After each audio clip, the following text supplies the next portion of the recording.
Here we are, everybody, back for another week of the Intelligent Human Leadership Podcast. I'm so glad to have you guys once again, and I'm going to share some insights that I got recently. I just got back from a cruise, which was a lot of fun, out of Miami into the Bahamas as part of the giant leadership guide gathering. It's an annual event that we do, and this was our first cruise last week. I've adjusted to coming back here to California on the West Coast, and I wanted to bring to you direct conversations that we had that as guides, we want to be the healthiest leaders in the room ourselves in coaching and in helping you as you're coming in and listening to the podcast today. And I want to get right into it in what are the rules that you live by? When I say rules of life, what are the prohibitions and the inhibitions that you have in your life on a day-to-day basis? I'm going to break it down for you. Maybe you haven't thought about it in this way before.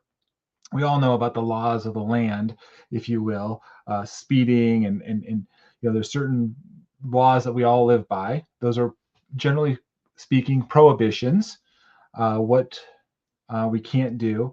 But inhibitions are going to be where we're going to really dive into this podcast.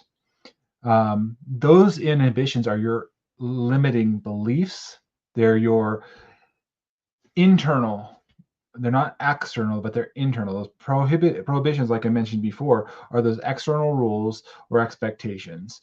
We certainly all have them. Every culture, every company, organization has very clear prohibitions, but there's many, many more inhibitions I'm going to dive into in this podcast to help you get aware and help become better able to lead yourself and others. Because if you don't understand this about yourself, you may be not having the effect that you really desire on your team. And so if you're new to the podcast, you haven't heard previous episodes, hopefully you have and you're following along. But if you haven't, I'm going to go to use the 5 voices framework, which I think is very powerful. I'll explain some of them as we go along here, so you won't get lost. But there are 5 archetypes, if you will, architects, voices. There are primary voice that we all lead with, and then there's kind of flavors, if you will, or variations on that. And so understanding where do you naturally fall, you're going to have likely common inhibitions with others that have that same voice, that same leadership style as you do. And if you don't know that, you're going to have some blind spots. So what we're going to do today on the podcast is help remove some of those blind spots, help you become more aware and more effective in the way you're leading.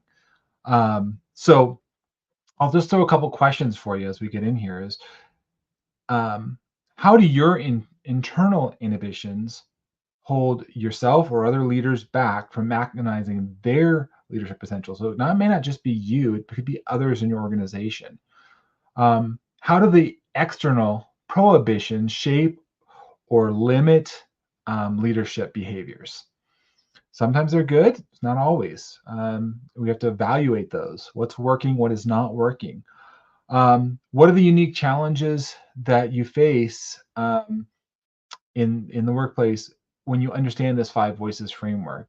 So once you start to understand this, it really unlocks quite an understanding about how I communicate and how others communicate and how I may be possibly undermining my influence on others. So I want to get into the distinction of the inhibition and prohibition. Prohibition is that external limitations or rules set out by organizations, culture, team dynamics, industry norms that limit how leaders express or lead themselves. Now, you may say there's a lot of them, but when you really take the time to think about it,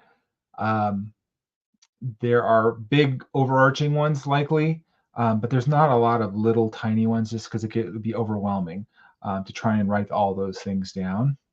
And so this is where we have lawyers and judges and people that are arguing what the intent of the law, how it was written, did it get all that? Because there's a lot of nuances there. So prohibitions, like I use the example of speeding, are very clear. Here, if you go past this, then you're out. If you If you go over budget in your project, there's a prohibition there, or at least it's like we don't want you to go over budget. So that's our prohibition. Make sure you work your projects, manage your clients well, manage your team well. The inhibition is really the self-imposed rule that holds you back. It's possibly tied to fear, scarcity, past experiences, possibly even need for validation. And so I want you to consider on the podcast here where you may be having more inhibitions than you are prohibitions. And I want you to look critically at the rules that you live by, because they may not be serving you well. Um, and this interplay is going to, again, affect your ability to scale, to grow yourself, and of course your team as well. I've seen this firsthand, working in the environmental consulting field for years. I saw self-imposed inhibitions that affected the team. I saw prohibitions that, again, these can be good and they can be bad. Depends. You have to evaluate what is working and what's not working when you're living by these things. I've been reading a book recently called 10x is better than 2x. And there's a way of unlocking our minds and a way of thinking when we start to do an analysis of why we live the way we live, what are the rules that we want to abide by or not. And we maybe have made an internal agreement with ourselves to live by certain rules, but they're no longer serving us. So I'll give you guys some examples here on the podcast today where we go through some examples of inhibition and prohibition on these different voices. And again, if you're not familiar with the 5 voices, you can go back to previous episodes where we've covered this on multiple fronts, but I'm going to give you a high level overview, and see if this fits on for you. So oftentimes I work with a lot of what I call pioneers. And pioneers are just amazing visionaries. And they have, a strategic way of kind of orienting themselves. They can see the future. But one way I find that pioneers can struggle in this discussion of inhibition is that they might inhibit some vulnerability. They don't want to show necessarily weakness or undermine themselves. And what happens is by doing that, they might have a setback, they might have a challenge, and they don't know how to engage their team and support their support network, because they don't want to feel less competent. And so this internal inhibition can affect you leading your team well or having people come alongside you and supporting you. And so similarly, on the prohibition side, that may mean that there be organizations placing too much emphasis on maybe teamwork and consensus and limiting the pioneer's drive for bold decision making. So I worked with a previous company, and although the business owner was a pioneer, she was very much on about consensus building, and it kind of affected her ability to get some things done that she needed to. There's a balance there. So we had to figure out, like, when is it appropriate to enforce, if you will, a prohibition in the company, and when do we need to adjust that? And so there's an example of a pioneer. On the other end of the spectrum, I would call it a nurturer voice, somebody that's very relational.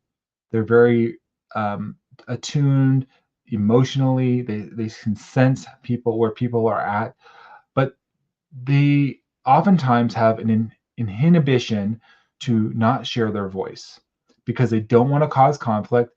They may be seen as emotional or overly emotional, so they avoid challenging others or saying something when something really needs to be said. That's a self-imposed inhibition, not because somebody said they couldn't say anything, couldn't call them out. They put that on themselves. And so as the nurturer sees this team dynamic, they don't want to harm the productivity, but what happens is it actually affects the productivity and the culture ultimately. If they see unhealthy behaviors, if they see things that really are not right, but they're like so focused on relational harmony, but it's at the expense unfortunately, some other folks, or getting the work done in an effective manner. And so if you have a culture that is perhaps valuing assertiveness, maybe straight to the point, this would be pioneers typically, uh, nurtures, again, may, that's a company culture. Like, we don't have meetings. We don't want to really hear what a lot of people have to say. We just make decisions and we go. That could be really challenging for a nurturer to engage if that company is discouraging team members expressing concerns, well-being, while they're pushing for results. So I want you to think about these things internally and externally. The internal is really the inhibition, and the external is this prohibition. These are, well, simple topics, and I'm going to show you guys, for those of you that are listening, I always do a video recording of the podcast as well, so you can jump on YouTube, check it out.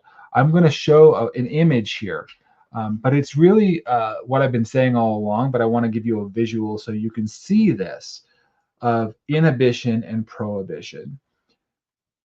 Inhibition is that limiting beliefs, and prohibition is really enforced restrictions.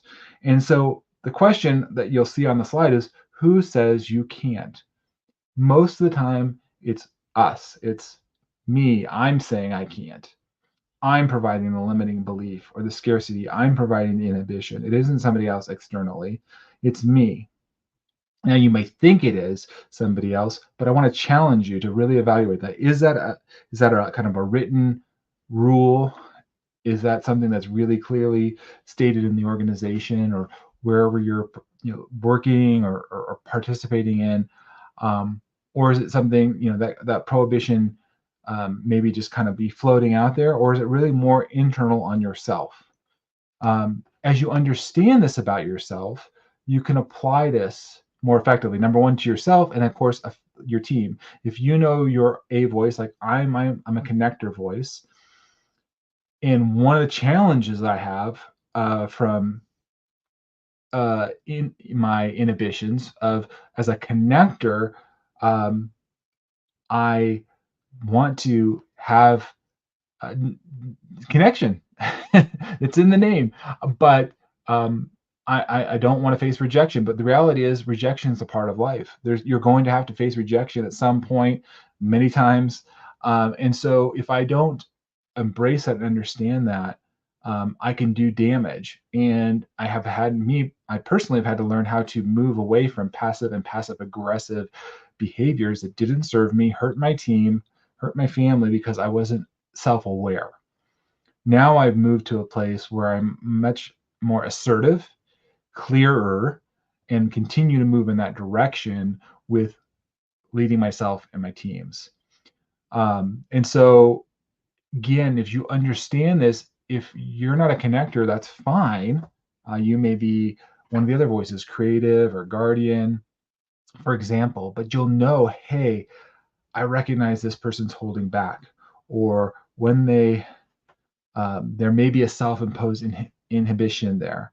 And so you can challenge them in a good way is, hey, is this something that you're thinking? Why are you thinking out of this way? And so I want to get into a little deeper into the impact of these inhibitions and prohibitions on your leadership. How holding back can prevent you from reaching your full potential, and leave important decisions unmade. Really, it's a decision. By default, you've not made a decision, and that is your decision. That's not the way to live.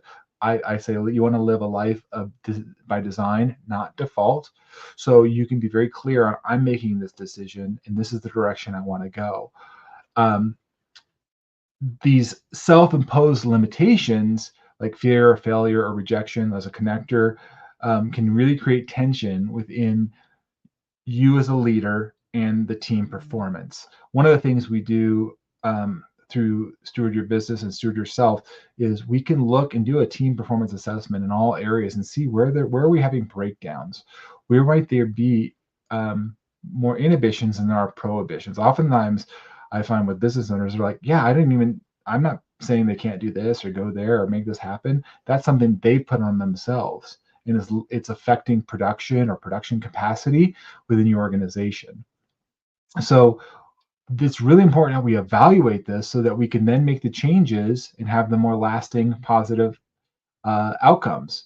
We also look at the impact of, like I said, prohibitions as well. If you may be feeling boxed in or suppressed, that could leave the team potential untapped.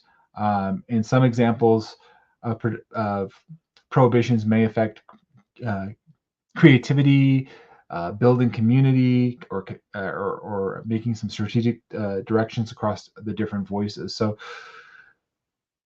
I would say, though, if you have to pick between the two, the more resonating impact is going to be on the inhibitions. You can certainly look at the prohibitions, and they're going to be valuable. And if you're feeling stuck, I'd say start at those and look at what you have. Look at your prohibitions. You're probably not going to have as many as you think you do. At least not written and very, very clearly set out. You may have them unwritten and they may be out there, but it's not clear to the team. Is this truly a prohibition? It's more likely they're dealing with an inhibition. So how do we break free and move beyond these inhibitions and prohibitions? Why I do this podcast and come to you every week is I want to empower you, not just give you more knowledge, but to take what you're learning and apply it.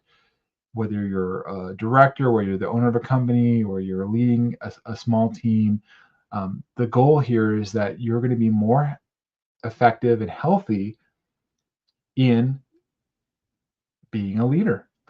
That's purely what it's about. And I've learned that this spills over not only in your business, but it will cascade into your marriage, the relationship with your children. Honestly, even if you look at these things, what are the rules that you live by of how you take care of your body?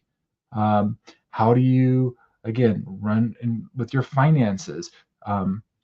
This goes across multiple domains, even maybe your spiritual life. So I want to encourage you. Yes, we're always focusing on stewarding your business here first. That's the kind of focus, but really this is applied holistically throughout many aspects of life, which I've learned. And I've talked about this in the previous episodes of the podcast. You can go back, I think, to the second or third episode where I talked about some inhibitions and challenges and crises I faced as a husband and an entrepreneur that I needed to deal with. And a lot of it was, again, self-imposed inhibitions. I didn't understand it at the time.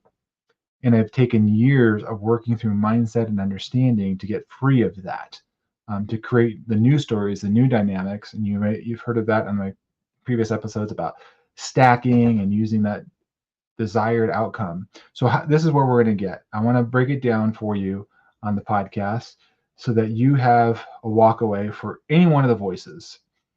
And I'll start with the nurturers, because the nurturers are typically the quietest. And one of the ways, both in an organization and you yourself, can help break free of inhibition and prohibition is that share your insights early in the discussion process. Make sure you're heard. Recognize that your voice is valuable, you're important.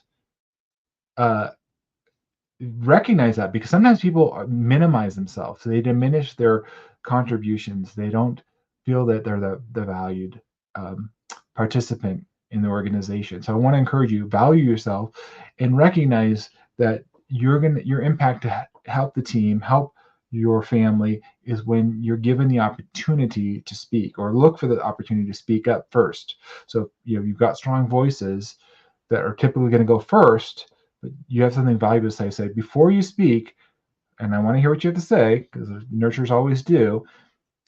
I would like to provide my insights. Would you be willing to listen and hear me out? This is a huge one for nurturers. If you're a creative, that's a person that's very open-ended. They love to try. They're innovative.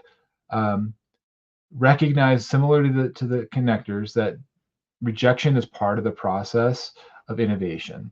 Recognizing that there are people that don't understand your ideas, they're going to be challenged, but that doesn't mean your idea is not valuable. It doesn't mean your contributions don't mean something.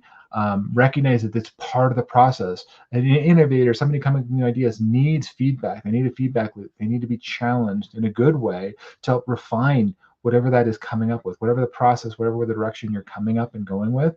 So if you have an inhibition of like, well, I don't want to share that because I feel like I'm going to get rejected. I don't feel like they're going to be on the same page with me. Well, probably not initially, they won't be, but you can maybe even work with a connector to help garner them, to get them on your side in a good way. And so recognize where you may have this self-imposed inhibition in sharing with others. For guardians, those are the folks that are really focused on due diligence, risk assessment, recognizing that there's a balance between efficiency and relational engagement. I found and I've worked with people that are very focused on processes, steps. It's very good, and so their inhibition is like, we just got to follow the steps. We got to follow the process. And if we don't follow the process, there's going to be a problem. And that can be, but I want you to look and see if that inhibition is really serving you and your team best. If you're getting to all about efficiency and you lose the relational engagement and the dynamic, you may lose in the end because you don't have people that are engaged fully in what you're trying to create, the process. They may, they may leave. They may become less productive or disengaged because they just don't feel the connection with what you're trying to do. Don't sacrifice the team dynamics in your inhibitions to adjust, to be flexible. For connectors, somebody like me, it's a challenge to bring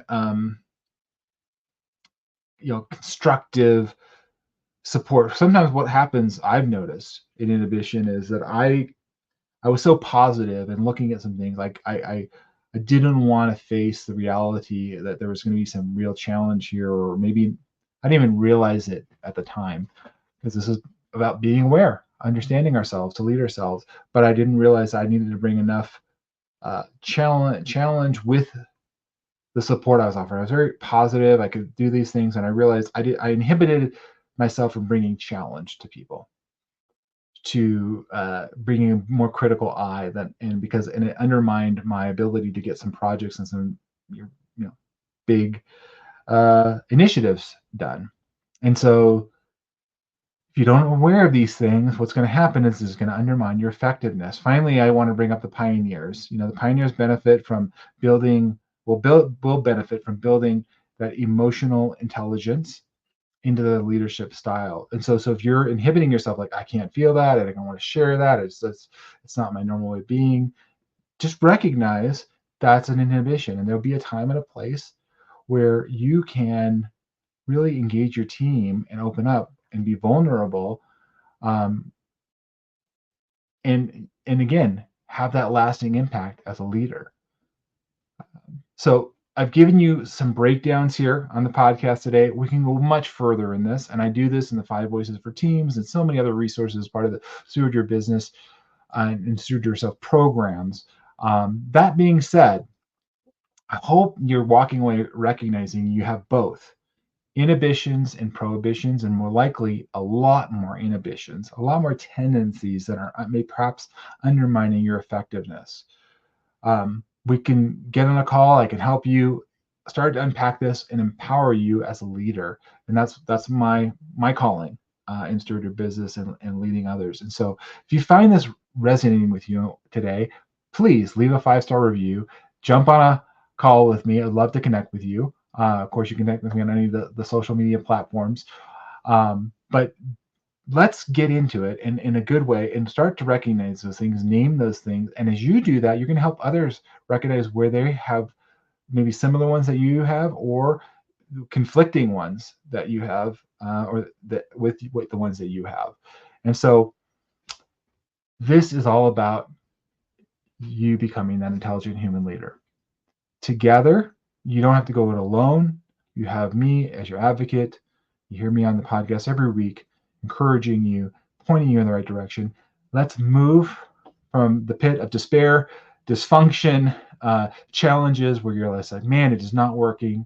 I'm frustrated with my effectiveness in leading myself and, of course, my teams, those people, my family, the organization I'm a part of.